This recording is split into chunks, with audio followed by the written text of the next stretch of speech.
Dan odprtih vrat je naša dolgoletna tradicija, ki nam je v veselje, ker pridemo v stik z našimi sokrajani in lahko pojasnimo, kaj se je v zadnjih letu dogodilo, kakšni so naši razvojni načrti, pa tudi, da si rečemo kako prijazno besedo, tudi kdaj kakšna pobuda pride in ta osebni stik je po mojem ključen. Tako, zanima me postopek, kako rata cement. En velik del je bivših zaposlenih, preostali so pa večinoma ali kakšni družinski člani obstoječih bivših zaposlenih in pa pač prebivalci lokalnega okolja. Jaz sem bil tle zaposlen 28 let.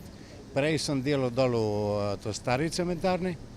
Malo me zanima, Sem v penziji že 12 let. Tako da malo gleda, kako je zdaj sodobna tehnologija, kako je proizvodnja.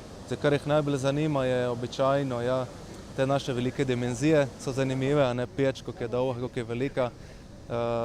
Mehanizacija v kamnolomu, tle, kot smo videli, a ne, so stroji, ker jih ne vidiš. Prva moja služba je bila leta 1969, temeljna tehnologija je zmeraj ena ista.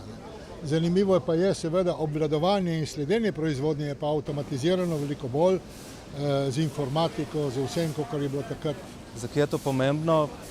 Da lokalna skupnost vidi, kaj sploh delamo, koliko se trudimo, koliko je tukaj nekega vloženega znanja in pa na koncu truda. Ne.